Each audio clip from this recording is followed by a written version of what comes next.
ನಮ್ಮ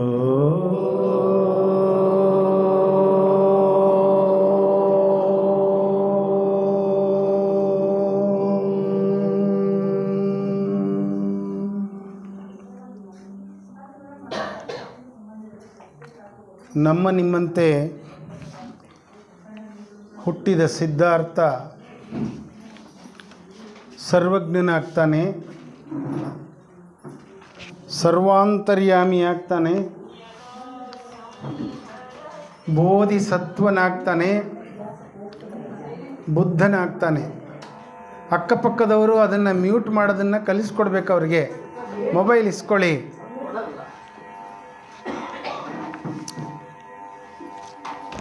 ಮಾನವನಿಗೆ ಕಷ್ಟ ಸುಖಗಳು ಸಹಜ. ಬುದ್ಧನಿಗೆ ಕಷ್ಟ ಸುಖಗಳು ಇರಲಿಲ್ವಾ ಅಂತ ಕೇಳೋದಾದರೆ ಆತನಿಗೂ ಕಷ್ಟ ಸುಖಗಳು ಇದ್ದವು. ಬುದ್ಧನ ತಾಯಿ ಚಲ್ವಾ ಯಾರಿಗೆ ಬರುತ್ತೆ ನೋಡ್ರಪ್ಪ, ಮಾಡಿಕೊಡ್ತಾರೆ ಬಿಡ್ರಿ, ಅವ್ರು ಮಾಡ್ತಾರೆ. ಆಫ್ ಮಾಡೋಕ್ಕೆ ಟ್ರೈ ಮಾಡಿರಿ.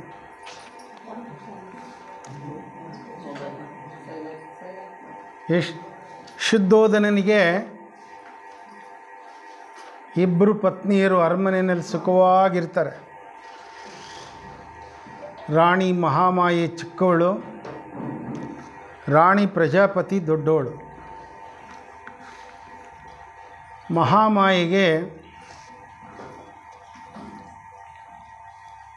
ಗರ್ಭ ಧರಿಸಿದಾಗ ಇನ್ನೇನು ಕಷ್ಟಗಳೇ ಇಲ್ಲ ಅನ್ನೋಷ್ಟರ ಮಟ್ಟಿಗೆ ಸಂತೋಷ ಅರಮನೆಯಲ್ಲಿ ಇರುತ್ತೆ. 9 ತಿಂಗಳು ತುಂಬವರೆಗೂ ಆಕೆ ಅರಮನೆಯಲ್ಲೇ ಇರ್ತಾಳೆ. 9 ತಿಂಗಳು ತುಂಬಿದ ಮೇಲೆ ತವ್ರ ಮನೆಯಲ್ಲಿ ಹೆರಿಗೆ ಆಗಬೇಕು ಅನ್ನೋ ಬಯಕೆ ಬಂದುಬಿಡುತ್ತೆ ಆಕೆಗೆ. ತವ್ರ ಮನೆಗೆ ನೇಪಾಳಕ್ಕೆ ಹೋಗಬೇಕು. ಹೋಗೋದು ಹೆಂಗೆ? ಮೇನದಲ್ಲಿ ಜನ ಒತ್ಕೊಂಡು ಹೋಗ್ಬೇಕು. ಒತ್ಕೊಂಡು ಹೋಗೋರು ಬದಲಾಗ್ತಿರ್ತಾರೆ. ಸಂಜೆ ಆದಮೇಲೆ ಎಲ್ಲಿ ಸಂಜೆ ಆಗುತ್ತೋ ಅಲ್ಲಿ ಉಳ್ಕೋಬೇಕು. ಇದು ಪ್ರಯಾಣ. ಹೀಗೆ ಪ್ರಯಾಣ ಮಾಡ್ತಾ ಇರ್ತಾರೆ. ದಾರಿನಲ್ಲಿ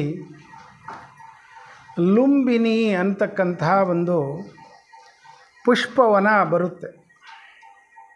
ಬಹಳ ಸುಂದರವಾಗಿರುತ್ತೆ ವನ. ಮೇನೆ ಇಳಿಸ್ರಪ್ಪ, ನಾನು ಆ ವನ ನೋಡಬೇಕು ಅಂತ ವನದೊಳಗಡೆ ಹೋಗ್ತಾಳೆ. ಆ ಹೂಗಳನ್ನು ನೋಡಿದ ಮೇಲೆ, ಆ ಗಿಡಗಳನ್ನು ನೋಡಿದ ಮೇಲೆ,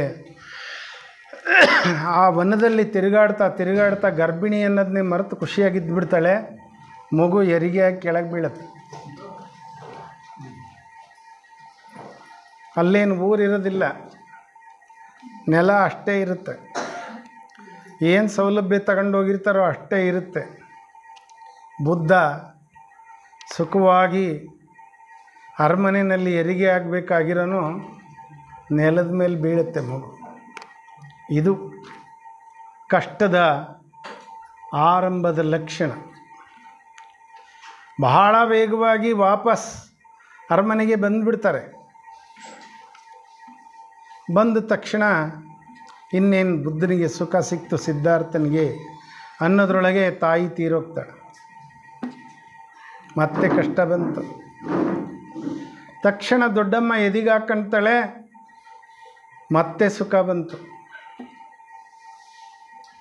ಆಮೇಲೆ ಬೆಳೀತಾನೆ, ವಿದ್ಯಾಭ್ಯಾಸ ಕಲಿತಾನೆ, ಶಸ್ತ್ರಾಸ್ತ್ರಗಳನ್ನು ಕಲಿತಾನೆ, ಮದುವೆ ಆಗ್ತಾನೆ, ಮಗು ಆಗುತ್ತೆ, 29 ವರ್ಷದವನಾಗ್ತಾನೆ. ಸುಖ ಸುಖ ಸುಖ, ಕಷ್ಟ ಎಲ್ಲ ಮರೆತು ಬಿಡ್ತಾನೆ. ನಗರನ ನೋಡಬೇಕು ಅನಿಸುತ್ತೆ, ಹೋಗ್ತಾನೆ. ಅರಮನೆಯಲ್ಲಿ ಎಲ್ಲ ರಾಜ ಪೋಷಾಕಿನ ಜನನೇ. ಪೋಷಾಕ ಇಲ್ಲದೇ ಇರೋರು ಅರಮನೆಗೆ ಒಬ್ಬರು ಇಲ್ಲ. ಹೆಣ್ಮಕ್ಳು ಕೂಡ ತಲೆ ಮೇಲೆ ಏನಾರ ಒಂದು ಕಟ್ಕೋಬೇಕು, ಕೋಡೋ ಪಾಡೋ ಏನೋ ಒಂದು. ಇಂತಹ ಸುಖದ ಮಧ್ಯೆ ಬೆಳೆದವನಿಗೆ ನಗರಕ್ಕೆ ಹೋದರೆ ಯಾರು ಪೋಷಾಕೆ ಹಾಕ್ಕೊಂಡಿಲ್ಲ. ಪೋಷಾಕ ಕಾಣೋದೇ ಇಲ್ಲ ಅಲ್ಲಿ. ಯಾರೋ ಶ್ರೀಮಂತರು ಮೈ ತುಂಬ ಬಟ್ಟೆ ಹಾಕ್ಕೊಂಡಿದ್ದಾರೆ, ಊಟ ಮಾಡ್ತಾರೆ, ಓಡಾಡ್ತಾರೆ, ಸ್ವಲ್ಪ ತೆಳ್ಳಗೆ ಬೆಳ್ಳಗೆ. ಎರಡೇ ವರ್ಗ ಆ ಕಾಲದ ಅದು.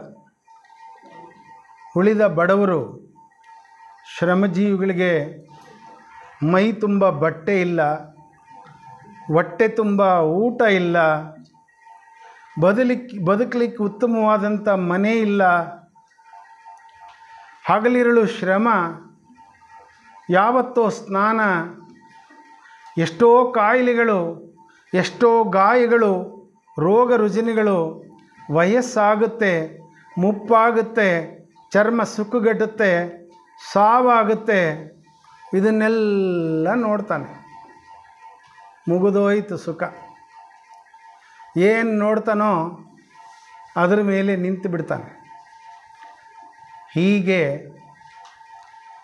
ಕಷ್ಟ ಸುಖಗಳ ಪರಂಪರೆಯಲ್ಲಿ ಲೋಕ ಸುಖವಾಗಿಲ್ಲ ಅಂತ ಗೊತ್ತಾಗುತ್ತೆ ಅವನು. ಎಲ್ಲವನ್ನು ಬಿಟ್ಟು ಪೂರ್ವಾಭಿಮುಖವಾಗಿ ಸುಮ್ಮನೆ ಹೋಗ್ಬಿಡ್ತಾನೆ. ತನ್ನ ರಾಜ್ಯವನ್ನು ಎಲ್ಲವನ್ನು ಬಿಟ್ಟು ಗಯೆಯಲ್ಲಿ 6 ವರ್ಷ ಒಂದು ಹರಳಿ ಮರದ ಕೆಳಗೆ ತಪಸ್ಸು ಮಾಡ್ತಾನೆ. ಶರೀರಕ್ಕೆ ಸುಖ ಕೊಡಬಾರ್ದು ಅಂತ ಊಟಗಳನ್ನು ಕಡಿಮೆ ಮಾಡ್ತಾನೆ, ನೀರು ಕಡಿಮೆ ಮಾಡ್ತಾನೆ. ಶರೀರ ಕಟ್ಟಿಗೆ ಥರ ಒಣಗೋಗುತ್ತೆ. ಇನ್ನು ಬದುಕಲ್ಲ ಅಂತ ಗೊತ್ತಾಗುತ್ತೆ. ಅವನು ಭಾಳ ಸುಂದರವಾಗಿರ್ತಾನೆ. ಹೋದಾಗ ಆವಾಗಿನಿಂದ ಊಟ ತಂದು ಕೊಡ್ತಿರ್ತಾರೆ ಕೆಲವರು. ಊಟನೇ ಮಾಡ್ತಿರಲ್ಲ, ಇಷ್ಟು ಸುಖವಾದ ಊಟ ನಾನು ಉಣ್ಬಾರ್ದು ಅಂತಿರ್ತಾನೆ. ಆದರೆ ಕಟ್ಟಿಗೆಯಾಗಿ ಒಣಗಿದಾಗ ಗೊತ್ತಾಗುತ್ತೆ ಊಟ ಮಾಡದಿದ್ದರೆ ಮನುಷ್ಯ ಬದುಕೋದಿಲ್ಲ ಅಂತ. ಜ್ಞಾನ, ಮೊದಲನೆಯ ಜ್ಞಾನ ಬರುತ್ತೆ ಅವನಿಗೆ. ಸೊ ಊಟನ ಮಾಡಲಿಕ್ಕೆ ಶುರು ಮಾಡ್ತಾನೆ. ಒಂದೊಂದಾಗಿ ಜ್ಞಾನ ಹೆಚ್ಚಾಗ್ತಾ ಹೋಗುತ್ತೆ. 6 ವರ್ಷಗಳ ನಂತರ ಒಂದು ಇದೇ ಬುದ್ಧ ಪೂರ್ಣಿಮೆಯ ದಿನ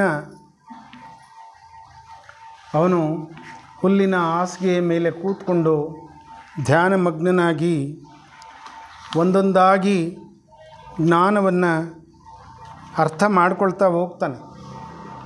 ಮೊದಲನೇ ಜಾವದಲ್ಲಿ ತನ್ನ ಅನುಭವ ಅವನಿಗೆ ನೆನಪಾಗತ್ತೆ. ಶರೀರವನ್ನು ಕಠಿಣ ತಪಸ್ಸುಗಳಿಂದ ದಂಡಿಸಿದರೂ ಸುಖವಿಲ್ಲ, ಭೋಗ ವಿಲಾಸದಲ್ಲಿ ಜೀವನ ಮಾಡಿದರೂ ಸುಖವಿಲ್ಲ, ಅಳತಿಯಾಗಿರಬೇಕು ಅಂತ ಮೊದಲನೇ ಜಾವದಲ್ಲಿ ಗೊತ್ತಾಗುತ್ತೆ ಅವನಿಗೆ. ಎರಡನೇ ಜಾವದಲ್ಲಿ ಅವನಿಗೆ ಭೂತ ಭವಿಷ್ಯಗಳು ಅರ್ಥ ಆಗ್ತಾ ಹೋಗ್ತವೆ, ಸ್ಥೂಲ ಸೂಕ್ಷ್ಮಗಳು ಅರ್ಥ ಆಗ್ತಾ ಹೋಗ್ತವೆ. ಮೂರನೆಯ ಜಾವದಲ್ಲಿ ಸಕಲ ಜೀವಿಗಳು, ಚರಾಚರ ಪ್ರಾಣಿಗಳ ಜೀವನ ವ್ಯವಸ್ಥೆ, ದೇವತೆಗಳ ಸೂಕ್ಷ್ಮ ಲೋಕದ ಜೀವಿಗಳ ಜೀವನ ವ್ಯವಸ್ಥೆ, ಕರ್ಮಫಲ. ಆಗಲೇ ಯಾರೋ ಇಲ್ಲಿ ಹೇಳಿದರು, ಮರ್ತೋಗಿದೆ ನನಗೆ, ಕರ್ಮದ ಬಗ್ಗೆ ಒಳ್ಳೆಯ ಮಾತನ್ನು ಒಬ್ಬರು ಹೇಳಿದರು. ಆ ಕರ್ಮ ಅರ್ಥ ಆಗುತ್ತೆ. ಕರ್ಮಫಲ ಆತನಿಗೆ ಅರ್ಥ ಆಗ್ತದೆ. ಕಾರ್ಯಕಾರಣ ಸಿದ್ಧಾಂತ ಅಂತ ಕರಿತೀವಿ ನಾವು. ಆ ಕಾರ್ಯಕಾರಣ ಸಿದ್ಧಾಂತ ಆತನಿಗೆ ಸಾಕ್ಷಾತ್ಕಾರವಾಗತ್ತೆ. ಈ ಲೋಕದ ವಸ್ತುಗಳೆಲ್ಲವೂ ಭ್ರಮೆ ಅಥವಾ ಕಲ್ಪನೆ ಅಥವಾ ಜೋಡಣೆ, ಆ ಎಲ್ಲವೂ ನಾಶವಾಗ್ತವೆ ಅಂತ ಗೊತ್ತಾಗುತ್ತೆ. ಆದರೆ ಶಾಶ್ವತವಾದ ವಸ್ತುಗಳು ಇವೆ, ಅವುಗಳೇ ಮತ್ತೆ ಮತ್ತೆ ಹೊಸ ವಸ್ತುಗಳನ್ನು ಸೃಷ್ಟಿ ಮಾಡ್ತವೆ ಅನ್ನುವಂಥದ್ದು ಗೊತ್ತಾಗುತ್ತೆ. ಮಾನವನಿಗೆ ಅಜ್ಞಾನವೇ ದಾರಿಯನ್ನು ತಪ್ಪಿಸುತ್ತೆ. ಆ ಅಜ್ಞಾನಕ್ಕೆ ಮಮಕಾರ ಮತ್ತು ಅಹಂಕಾರಗಳು ಅಂಟಿದ್ದೇ ಕಾರಣ ಅಂತ ಅವನಿಗೆ ಗೊತ್ತಾಗುತ್ತೆ. ಅದೇ ದುಃಖ ಅಂತ ಗೊತ್ತಾಗುತ್ತೆ. ಹಿಂದಿನ ಜನ್ಮದಿಂದ ನಾವು ಮಾಡಿಕೊಂಡು ಬಂದಂಥ ಪಾಪ ಪುಣ್ಯಗಳ ಆಚೆ ನಿಂತು ಎಚ್ಚರವಾಗಿ ಬದುಕಿದರೆ ನಾವು ಶ್ರೇಷ್ಠರಾಗ್ತೇವೆ ಅಂತ ಆತನಿಗೆ ಗೊತ್ತಾಗ್ತದೆ. ಆ ಎಲ್ಲವೂ ದಯವಿಟ್ಟು ಬನ್ನಿ, ಉಪಹಾರ ಮಾಡಿಲ್ದಿದ್ರೆ ಮಾಡಿ ಬನ್ನಿ, ಕೂತ್ಕೊಳ್ಳಿ. ಇಷ್ಟೆಲ್ಲ ಗೊತ್ತಾಗುವ ವೇಳೆಗೆ ಸೂರ್ಯನ ಉದಯ ಆಗತ್ತೆ. ಅಲ್ಲಿಗೆ ಅವರಿಗೆ 37 ವರ್ಷ ಆಗತ್ತೆ. ಅಲ್ಲಿದ್ದ ಮುಂದಕ್ಕೆ 45 ವರ್ಷಗಳ ಕಾಲ. ಬನ್ರಮ್ಮ, ನಿರಂತರವಾಗಿ ಅವರು ಹಡೆದ ತಾಯಿ ಎದೆಯಲ್ಲಿ ತುಂಬಿದ ಹಾಲನ್ನು ಎದೆ ಬಿರಿಯುವಾಗ ಮಗುವನ್ನು ಹುಡುಕಿ ಓಡಿ ಹೋಗಿ ಕೊಡುವಂತೆ ಜಗತ್ತಿನಲ್ಲಿ ವ್ಯಥೆನಲ್ಲಿ ಇರ್ತಕ್ಕಂಥವರಿಗೆ 45 ವರ್ಷಗಳ ಕಾಲ ಜ್ಞಾನವನ್ನು ಬೋಧಿಸ್ತಾ ಹೋಗ್ತಾರೆ. ಲೋಕೋಪಕಾರವನ್ನು ಮಾಡ್ತಾರೆ, ಲೋಕವನ್ನು ಉದ್ಧಾರ ಮಾಡ್ತಾರೆ.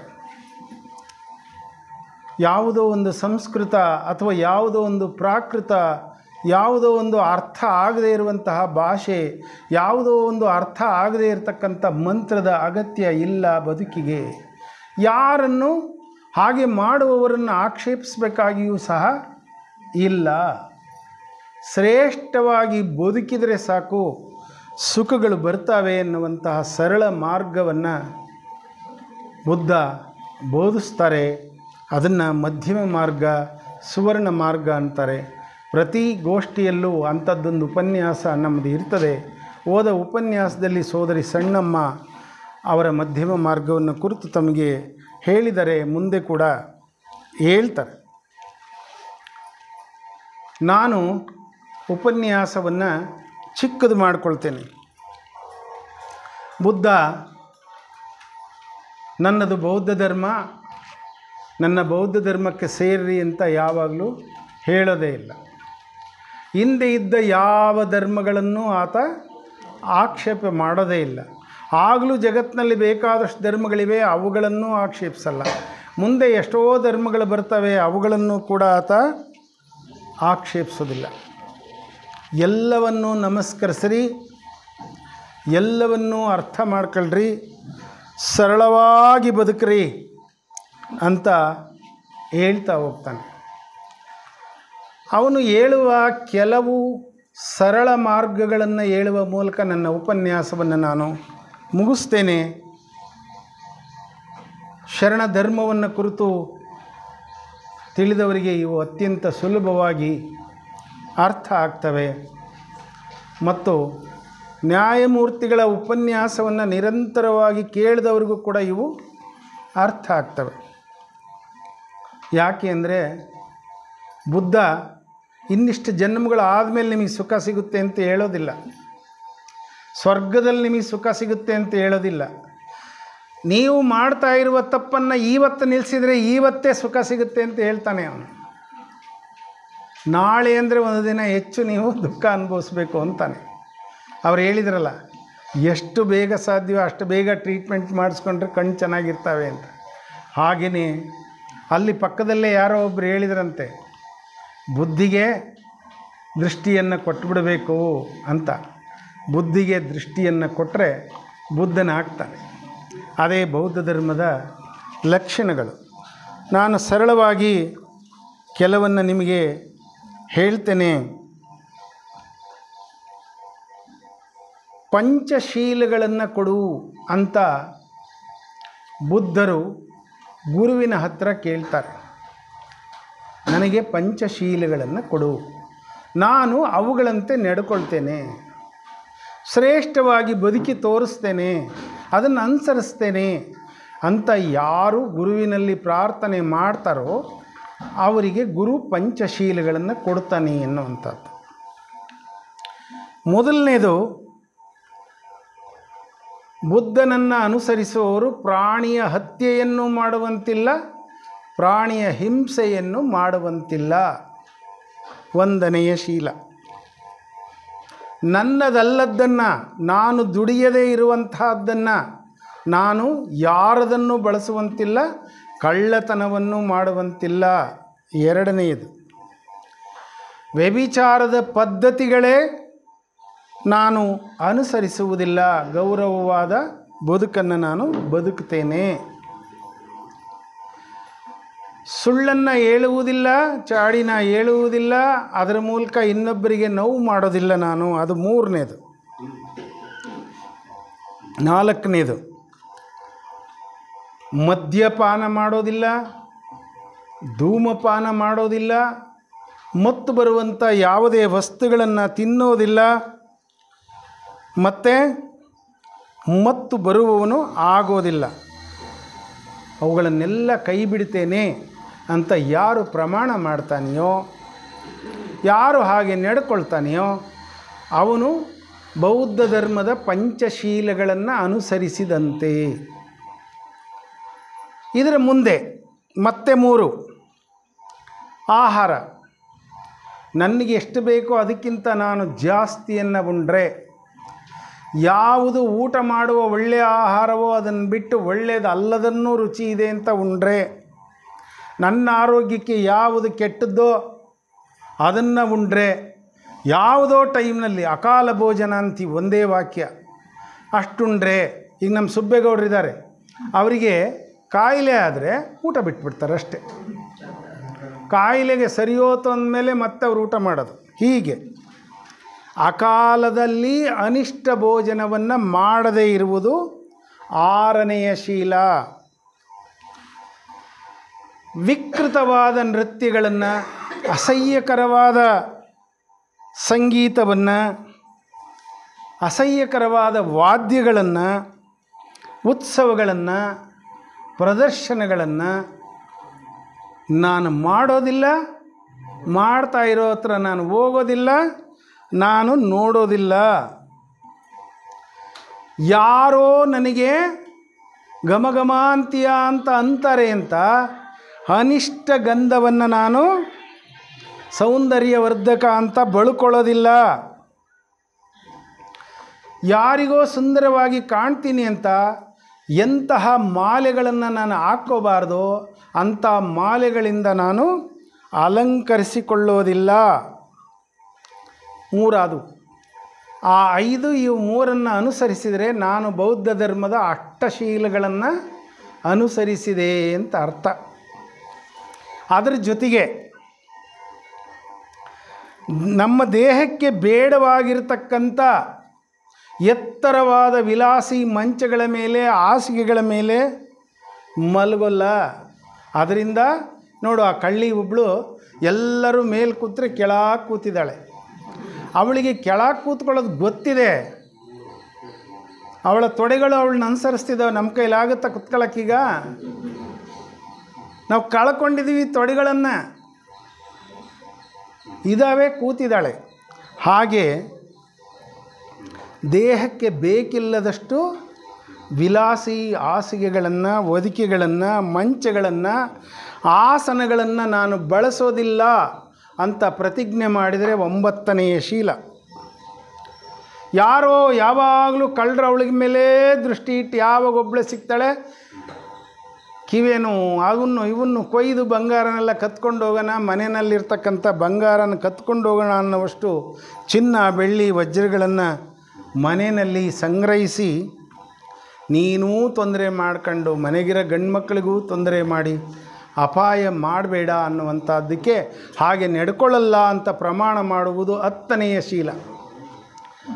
ಈ 10 ಶೀಲಗಳನ್ನು ಅನುಸರಿಸಿದರೆ ಬುದ್ಧನ ದಶಶೀಲಗಳನ್ನು ಅನುಸರಿಸಿದಂತೆ ಆಯಿತು. ಹೀಗೆ ಪಂಚಶೀಲಗಳನ್ನು, ಅಷ್ಟಶೀಲಗಳನ್ನು, ದಶಶೀಲಗಳನ್ನು ಅನುಸರಿಸಿದರೆ ಬೌದ್ಧ ಧರ್ಮವೇ ವಿನಃ ಇಲ್ಲಿರೋನು ಬೌದ್ಧ ಧರ್ಮಕ್ಕೆ ಹೋದ ತಕ್ಷಣ ಪರಿನಿಬ್ಬಾಣ ಆಗಿಬಿಡುತ್ತೆ, ನಾನು ಡೈರೆಕ್ಟ್ ಸ್ವರ್ಗ ಹಂಗೇನಿಲ್ಲ. ಇಲ್ಲಿ ಸತ್ರು ನಿನ್ನ ಹೆಣನೆ ಬೀಳೋದು, ಅಲ್ಲಿ ಸತ್ರು ನಿನ್ನ ಹೆಣನೆ ಬೀಳೋದು, ಸೇಮ್ ವಾಸನೆ ಸತ್ತ ಮೇಲೆ, ಏನು ಬದಲಾವಣೆ ಇಲ್ಲ. ಬದುಕಿದಾಗ ಬದುಕುವ ವಿಧಾನ ಇದು. ಅದಾದಮೇಲೆ ಬುದ್ಧ ಹೇಳ್ತಾರೆ, ಜ್ಞಾನಿಗಳನ್ನು, ಶ್ರೇಷ್ಠರನ್ನು, ಪಂಡಿತರನ್ನು, ನಮಗೆ ಮಾರ್ಗದರ್ಶನ ಮಾಡುವವರನ್ನು, ಉಪಕಾರಿಗಳನ್ನು, ನಮಗೆ ವಿದ್ಯೆ ಕಲಿಸುವ ಶಿಕ್ಷಕರನ್ನು, ಲೋಕಜ್ಞಾನಿಗಳನ್ನು, ನಮ್ಮ ಜೊತೆಗೆ ಆಪ್ತಾಲೋಚನೆ ಮಾಡಿ ನಮ್ಮ ಸರಿತಪ್ಪುಗಳನ್ನು ತಿದ್ದುವವರನ್ನು ನಾವು ಗೌರವಿಸಬೇಕು ಮತ್ತು ನಮಸ್ಕಾರ ಮಾಡಬೇಕು. ಅವರಿಗೆ ಗೌರವಿಸಿ ಅವರಿಂದ ಜ್ಞಾನನ ನಾವು ಕಲಿಬೇಕು. ಬುದ್ಧ ಹೇಳ್ತಾನೆ, ಈ ಲೋಕ ಮಾನವರಿಂದ ಪ್ರಾರಂಭ ಆದಾಗ ಯಾವುದಿದರಲ್ಲಿ ಆಹಾರ ಅಂತಲೇ ಮಾನವರಿಗೆ ಗೊತ್ತಿರಲಿಲ್ಲ. ಅವರು ಹುಟ್ಟಿದಾಗ ಏನೇನು ತಿಂದರೋ, ಎಷ್ಟು ಜನ ತಿಂದಿದ್ದೇ ವಿಷವಾಗಿ ಸತ್ತರೋ, ಎಷ್ಟು ಜನ ಇದು ಪರವಾಗಿಲ್ಲ ಆರೋಗ್ಯ ಅಂತ ತಿಳ್ಕೊಂಡು ತಿನ್ನುವ ವಸ್ತುಗಳನ್ನು ಆಯ್ಕೆ ಮಾಡಿದರೋ, ಅದಾದಮೇಲೆ ಎಷ್ಟು ದಿನಕ್ಕೆ ಸಸ್ಯಗಳನ್ನು ತಿನ್ನೋದು ಕಲ್ತರೋ, ಎಷ್ಟು ದಿನಕ್ಕೆ ಧಾನ್ಯಗಳನ್ನು ತಿನ್ನೋದು ಕಲ್ತರೋ, ಆಹಾರದ ಪದ್ಧತಿಯನ್ನು ಕಲ್ತರೋ, ಅಥವಾ ನಾವು ತಿಂತಕ್ಕಂಥ ನಾಗರಿಕ ಜೀವನವನ್ನು ಕಲ್ತರೋ ಗೊತ್ತಿಲ್ಲ. ಆದರೆ ಆ ದಿಶೆಯಲ್ಲಿ ನಮಗೆ ಕಲಿಸೋದಕ್ಕಾಗಿ ಇದು ಸರಿ, ಇದು ತಪ್ಪು, ಇದು ವಿಷ, ಇದು ಸಿಹಿ, ಇದು ಖಾರ, ಇದು ಉಪ್ಪು, ಇದು ಹುಳಿ ಅಂತ ಅನುಭವಿಸಿದ್ರಲ್ಲ ಹಿಂದಿನವರು. ಅವರು ಕಾಡು ಮನುಷ್ಯ ಆಗಿದ್ದರು, ಶಿಲಾಯುಗದನಾಗಿದ್ದರು, ಗುರುವೇ ಅಂತ ಹೇಳ್ತಾರೆ ಬುದ್ಧ. ನಮ್ಮನ್ನು ಸರಿದಾರಿಗೆ, ನಾಗರಿಕತೆಯ ದಾರಿಗೆ ಕರ್ಕೊಂಡು ಬಂದ ಎಲ್ಲರಿಗೂ ನಮಸ್ಕಾರ ಮಾಡಿ. ಅವರೆಲ್ಲರೂ ನಮ್ಮ ಬದುಕನ್ನು ಇಲ್ಲಿಯವರೆಗೆ ತಂದಿದ್ದಾರೆ. ಈ ಕಟ್ಟಡಕ್ಕೆ ಬರುವ ದಾರಿನಲ್ಲಿ ನಮ್ಮನ್ನು ಎಷ್ಟು ಜನ ನಾಗರೀಕರಣದ ವ್ಯವಸ್ಥೆಯನ್ನು ಕಲಿಸ್ಕೊಟ್ರೋ, ಈ ಮನೆಯಂಥ ವ್ಯವಸ್ಥೆ ಇನ್ನೊಂದು ಮತ್ತೊಂದು ಇವುಗಳನ್ನು ನಮಗೆ ಕಲಿಸಿಕೊಟ್ಟಿದ್ದಾರೋ, ಲೋಕದ ಪೀಳಿಗೆಗೆ ಅದನ್ನು ಮುಂದೆ ಕಲಿಸಿಕೊಂಡು ಹೋಗ್ತಾರೋ, ಆ ಜ್ಞಾನಿಗಳಿಗೆ, ಆ ವಿಜ್ಞಾನಿಗಳಿಗೆ ಎಲ್ಲರಿಗೂ ನೀನು ನಮಸ್ಕಾರ ಮಾಡಬೇಕು ಅಂತ ಹೇಳ್ತಾರೆ ಬುದ್ಧ. ಜ್ಞಾನ ಇಲ್ಲದೇ ಇರುವವನಿಂದ ನಾವು ರಕ್ಷಣೆಗೆ ಒಳಗಾಗೋದಕ್ಕೆ ಸಾಧ್ಯವೇ ಇಲ್ಲ. ಒಂದು ಯುದ್ಧ ನಡೀತದೆ. ಈಗ ಯುದ್ಧದಲ್ಲಿ ಸಾವಾಗುತ್ತೆ, ಸೋಲಾಗುತ್ತೆ, ನನಗೂ ನನ್ನ ದೇಶಕ್ಕೂ ನಷ್ಟವಾಗುತ್ತೆ ಅಂತ ಗೊತ್ತಿದ್ದು ಯುದ್ಧ ಮಾಡಿರಿ ಅನ್ನೋರಿದ್ದಾರೆ, ಯುದ್ಧ ಮಾಡ್ತಾ ಇರೋರಿದ್ದಾರೆ, ನಾಶ ಆಗ್ತಿದ್ದಾರೆ. ಒಂದು ಸಮಗ್ರ ರಾಷ್ಟ್ರ, 25-30 ಕೋಟಿ ಜನಸಂಖ್ಯೆ ಇರತಕ್ಕಂಥ ರಾಷ್ಟ್ರಕ್ಕೆ ತಾವು ತಪ್ಪು ಮಾಡ್ತಾ ಇದ್ದೀವಿ ಅಂತ ಗೊತ್ತಾಗ್ತಿಲ್ಲ. ಕಾರಣ ಅಜ್ಞಾನ ಆಗಿದೆ. ಅದಕ್ಕೆ ಅಜ್ಞಾನಿಯಿಂದ ರಕ್ಷಣೆ ನಮಗೆ ಸಿಕ್ಕೋದಿಲ್ಲ. ಅದಕ್ಕೋಸ್ಕರವಾಗಿ ಜ್ಞಾನಿಯ ಪಾದದ ಧೂಳನ್ನು ನೀನು ಪವಿತ್ರ ಅಂತ ತಿಳ್ಕೋ, ಪೂಜೆ ಮಾಡು. ನೀನು ತಪ್ಪು ಮಾಡಿದೀಯ, ಜ್ಞಾನಿಗೆ ಹೇಳು, ನಾನಿಂಥ ತಪ್ಪು ಮಾಡಿದ್ದೀನಿ, ಆ ತಪ್ಪನ್ನು ಸರಿಪಡಿಸ್ಕೋಬೇಕು. ಹೇಗೆ? ಡಾಕ್ಟ್ರ್ ಕೇಳಿದ್ರಲ್ಲ ನೀವೀಗ ಪ್ರಶ್ನೆ, ಹಾಗೆ ಕೇಳಿ, ಮಾರ್ಗ ತೋರಿಸ್ಲಿ. ಆ ಮಾರ್ಗದಲ್ಲಿ ನಿನಗೆ ಸುಖವಾಗಲಿ. ಇದು ಸತ್ಯವಚನ, ಈ ಸತ್ಯವಚನದಿಂದ ನಿನಗೆ ಮಂಗಳವಾಗಲಿ ಅಂತ ಹೇಳ್ತಾರೆ ಬುದ್ಧ.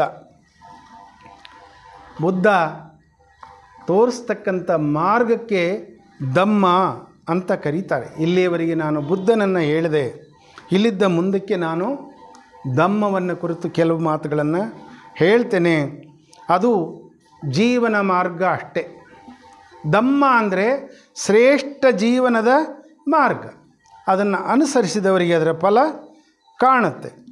ಯಾವುದು ಸರಿದಾರಿಯೋ, ಯಾವುದರಲ್ಲಿ ಕಷ್ಟ ಇಲ್ಲವೋ, ಸೋದರಿ ಸಣ್ಣಮ್ಮ ಹೇಳ್ದಂಗೆ ಒಳ್ಳೆ ಮಾತಾಡಬೇಕು, ಒಳ್ಳೆಯ ವೃತ್ತಿಯನ್ನು ಕಲ್ತ್ಕೋಬೇಕು, ಒಳ್ಳೆ ನಡಾವಳಿಕೆಯನ್ನು ಇಟ್ಕೋಬೇಕು, ಒಳ್ಳೆ ಸಂಬಂಧಗಳನ್ನು ಇಟ್ಕೋಬೇಕು, ಹೀಗೆ ಬದುಕಬೇಕಷ್ಟೇ. ಹಾಗೆ ಬದುಕಿದರೆ ಅದು ಬುದ್ಧಂ ಶರಣಂ ಗಚ್ಚಾಮಿಯ ನಂತರ ಧಮ್ಮಂ ಶರಣಂ ಗಚ್ಚಾಮಿ ಆಗ್ತದೆ. ಅದರ ನಂತರ ಸಂಘಕ್ಕೆ ನಾವು ಗೌರವವನ್ನು ಕೊಡಬೇಕು. ಸಂಘಂ ಶರಣಂ ಗಚ್ಚಾಮಿ, ಇಷ್ಟೇ ಅರ್ಥ. ಯಾವುದು ಸಂಘ? ನನ್ನ ಹೊರತು ಉಳಿದ ನನ್ನ ಎಲ್ಲ ಅಕ್ಕಪಕ್ಕವೂ ಸಂಘವೇ, ಹೆಂಡತಿ ಮಕ್ಕಳು ಸೇರಿಕೊಂಡು. ನನಗಂತೂ ವೈಯಕ್ತಿಕವಾಗಿ ಬದುಕದೇ ಗೊತ್ತಿಲ್ಲ. ಹೆಂಡತಿ ಮಕ್ಕಳಿದ್ರೆ ಬದುಕದೇ ಇಲ್ಲ. ಕೆಲವರೆಲ್ಲ ಈಗ ನೋಡ್ರಿ, ಕಮಲಕ್ಕ ಏನವ ಅಂದರೆ, ಇಲ್ಲ ನಮ್ಮ ಮನೆಯವರು ಇಲ್ಲಿಗೆ ಬರೋಕ್ಕಾಗಲ್ಲ ಅಷ್ಟೇ, ಕಾಫಿ ಮಾಡಿಕೊಡ್ತಾರೆ ಅಂತ. ಅವ್ರು ಕಾಫಿ ಮಾಡಿಕೊಡೋದೇನು ಅಡುಗೆ ಮಾಡ್ಕೊಂಡು ಉಣ್ತಾರೆ ಅವರು, ನಮಗದೇನೂ ಆಗಲ್ಲ. ಹಾಗಾಗಿ ನನ್ನ ಹೊರತುಪಡಿಸಿ ಉಳಿದ ಎಲ್ಲವೂ ನನ್ನ ಸಂಘವೇ.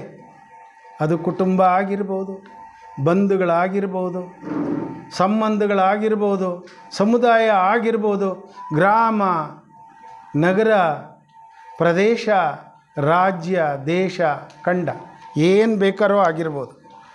ಆ ಎಲ್ಲ ಸಂಘಕ್ಕೂ ನಾನು ನಮಸ್ಕರಿಸಬೇಕು. ಅದರ ಜೊತೆಗೆ ಆ ಸಂಘ ಬೆಳೆದಂತೆ ಈ ಬಾರಿ ನಿಮ್ಮ ಮನೆಯವ್ರ ಹೆಸರೇನು? ಎಂಥದ್ದು?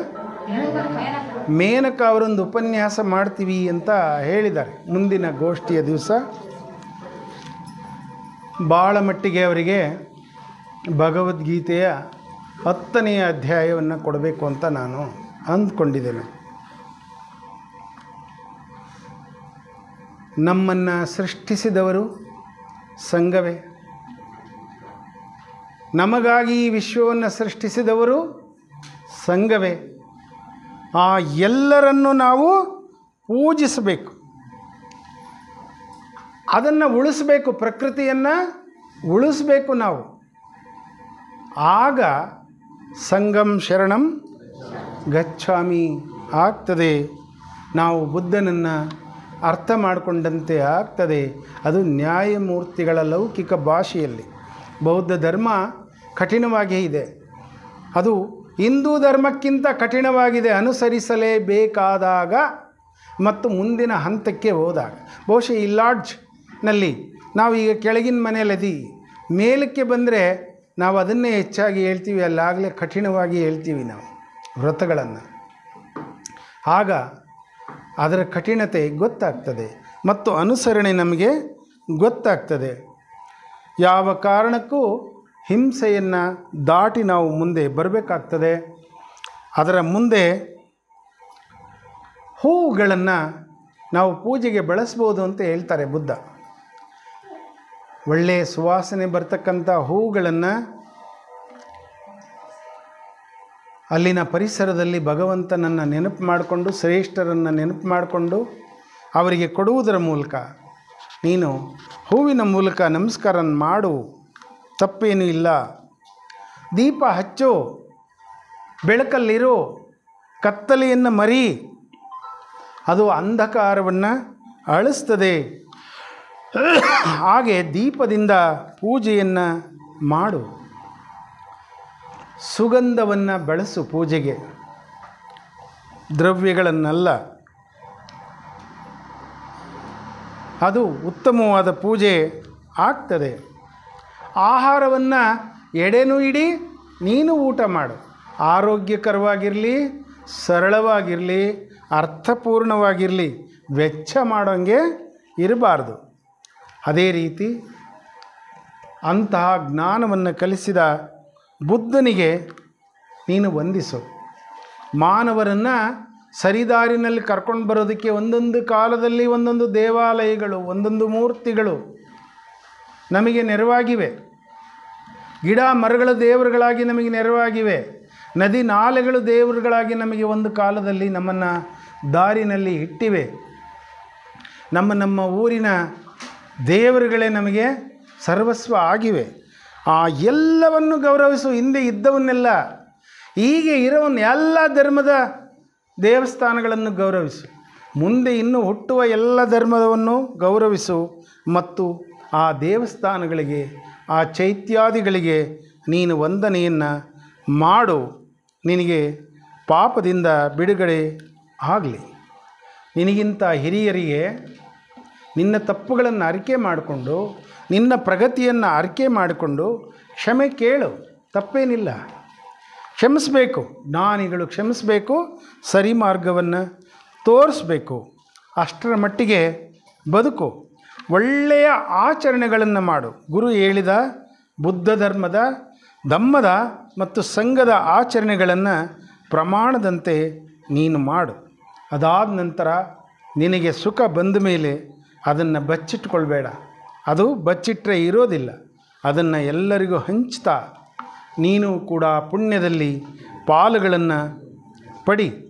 ಆಗ ಎಲ್ಲ ದೇವತೆಗಳು, ಎಲ್ಲ ಭೂತಗಳು, ಎಲ್ಲ ಜೀವಿಗಳು ನಿನ್ನನ್ನು ಗೌರವಿಸ್ತಾರೆ ಮತ್ತು ನಿನಗೂ ಕೂಡ ಆ ಪುಣ್ಯದಲ್ಲಿ ಭಾಗ ಇರ್ತದೆ ಅಂತ ಬುದ್ಧ ಹೇಳ್ತಾರೆ. ಹೀಗೆ ಬುದ್ಧ ಜೀವನದ ಮಾರ್ಗವನ್ನು ಸರಳವಾಗಿ ಕೂಡ ಹೇಳ್ತಾರೆ. ಇದಲ್ಲದೆ ಇನ್ನು ಮುಂದಿನ ತಿಂಗಳಲ್ಲೂ, ಜುಲೈ ತಿಂಗಳಲ್ಲಿ, ಇದೇ ಆಷಾಢ ಪೌರ್ಣಮಿಯಲ್ಲಿ ಇನ್ನು ನೂರಾರು ಬೌದ್ಧ ಧರ್ಮದ ವಿಚಾರಗಳನ್ನು ನಿಮಗೆ ತಿಳಿಸೋರಿದ್ದೇವೆ. ತಾವೆಲ್ಲರೂ ತಪ್ಪದೆ ಬನ್ನಿ. ನಾನು ಸರಳವಾಗಿ ನನ್ನ ಉಪನ್ಯಾಸವನ್ನು ಮುಕ್ತಾಯ ಮಾಡ್ತಾ ಇದ್ದೇನೆ. ಎಲ್ಲರಿಗೂ ನಮಸ್ಕಾರನ ಮಾಡ್ತಾ ಇದ್ದೇನೆ. ಮತ್ತು ಸೋದರ ಜಿ ಸುಬ್ರಹ್ಮಣ್ಯ